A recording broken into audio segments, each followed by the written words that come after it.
Buffalo, we have a situation. The Bills Mafia is fired up, the mailbag is overflowing, and today we're answering the questions nobody else wants to touch.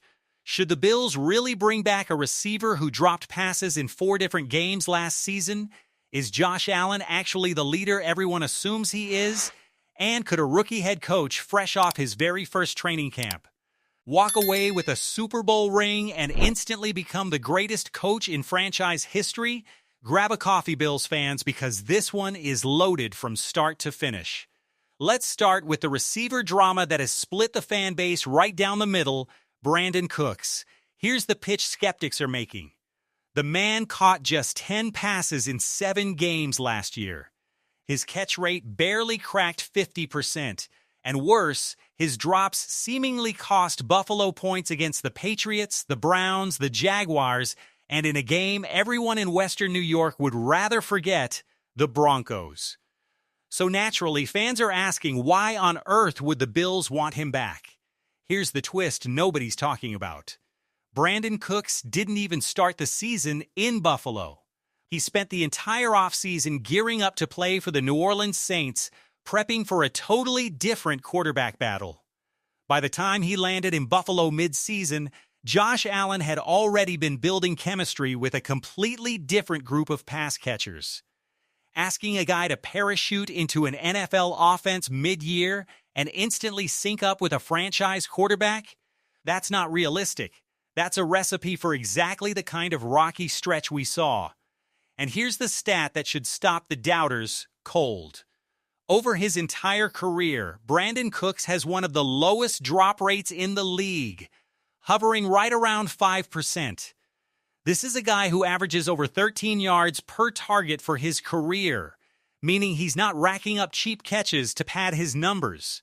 He is, historically, one of the most sure-handed veteran receivers in football.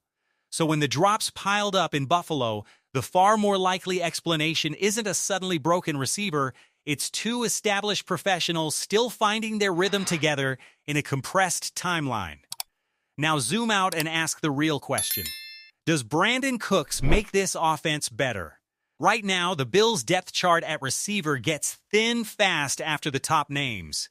If Cooks is fighting for a bottom-of-the-roster spot, he's an obvious upgrade. More importantly, he brings something this Buffalo offense simply does not have. A legitimate vertical field stretcher, a receiver defenses actually have to respect down the field. And the risk? Practically nothing. He's a veteran still hunting for work in late July, which means this wouldn't cost Buffalo anything close to a big contract. Low cost, unique skill set, proven track record. The case writes itself. Next up, let's talk leadership, specifically the man wearing number 17. Fans want to know, what kind of leader is Josh Allen really? It's a fair question, because from the outside, all we can do is speculate. We don't sit in on closed-door meetings. We don't see what happens when the cameras are off. But from everything that is visible, Josh Allen presents as accountable, energetic, and quick to deflect credit to his teammates rather than hog the spotlight. Could there be a version of Josh Allen who's more demanding of the people around him? Maybe. Could the locker room culture be a little too loose in certain moments? That's a fair debate. But here's the uncomfortable truth. You cannot force a franchise quarterback to be someone he isn't. Players see through fake leadership instantly. If Josh Allen's natural personality leans collaborative rather than commanding, that's simply who he is, and it's not something you can manufacture. If there are genuine gaps in vocal leadership, that's not on Josh Allen to magically become a different person. That responsibility falls on the coaching staff and front office to build a structure around him that fills in those blanks. Which raises a fascinating follow-up question. Is rookie head coach Joe Brady the right voice to create that kind of environment? That's a conversation Buffalo will be watching closely all season long. Speaking of Joe Brady, let's tackle the single boldest question in this entire mailbag. If the Bills win the Super Bowl in year 1 under their brand new head coach, does that instantly make him the greatest coach in franchise history? Think about the names Joe Brady would be leapfrogging. Marv Levy, the legend who took Buffalo to 4 consecutive Super Bowls. Lou Saban, who delivered championships back in the 60s and helped launch a legendary running back's career. Sean McDermott, whose steady hand rebuilt this franchise from the ground up. And yet, here's the case for Brady. None of those legendary coaches ever actually won it all in Buffalo. If a rookie head coach walks in and delivers the one thing this franchise has chased for decades, the conversation might genuinely be over before it starts. You can point to sample size all day long, but at the end of the day, the entire point of coaching in the NFL is to win the final game of the season. Do that, and you've done something no one else in franchise history has managed. It would be almost unfair to every prior coach, but championships have a way of rewriting history instantly. And for what it's worth, rookie head coaches leading quarterback-driven teams to immediate success isn't as rare as you'd think. Matt LaFleur walked into Green Bay with Aaron Rodgers already established and got MVP-caliber seasons out of him. Jim Caldwell took over an Indianapolis team already featuring Peyton Manning and went 14-2 his very first year, reaching the Super Bowl. Kevin O'Connell took the Minnesota job with Kirk Cousins entrenched as the starter and won 13 games in year 1. Jim Harbaugh's debut season in San Francisco produced 13 wins and a trip to the NFC Championship game. And Sean McVay's first year with the Rams turned a struggling offense into a division winner almost overnight. History says it's absolutely possible for a first-time head coach to hit the ground running with the right quarterback in place. Buffalo is hoping lightning strikes twice. Now let's shift to the wide receiver room, because there's a quiet battle brewing that could shape the entire passing offense. Keon Coleman's role has been a roller coaster since he arrived. Heavy usage early, an injury, a strong return, and then a benching last season as things got rocky. So what's his path forward under new offensive leadership?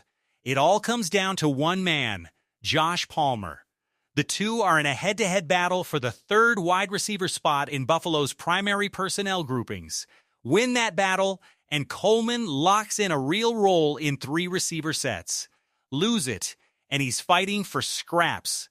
Even in the best-case scenario, realistic expectations should be tempered. At his absolute ceiling, Coleman likely slots in as the 4th passing option in the offense, behind names like Dalton Kincaid, DJ Moore, and Khalil Shakir, and possibly even behind James Cook's receiving production out of the backfield. It's a crowded room, and Coleman has real work to do to carve out a bigger piece of the pie. Finally, let's talk trenches.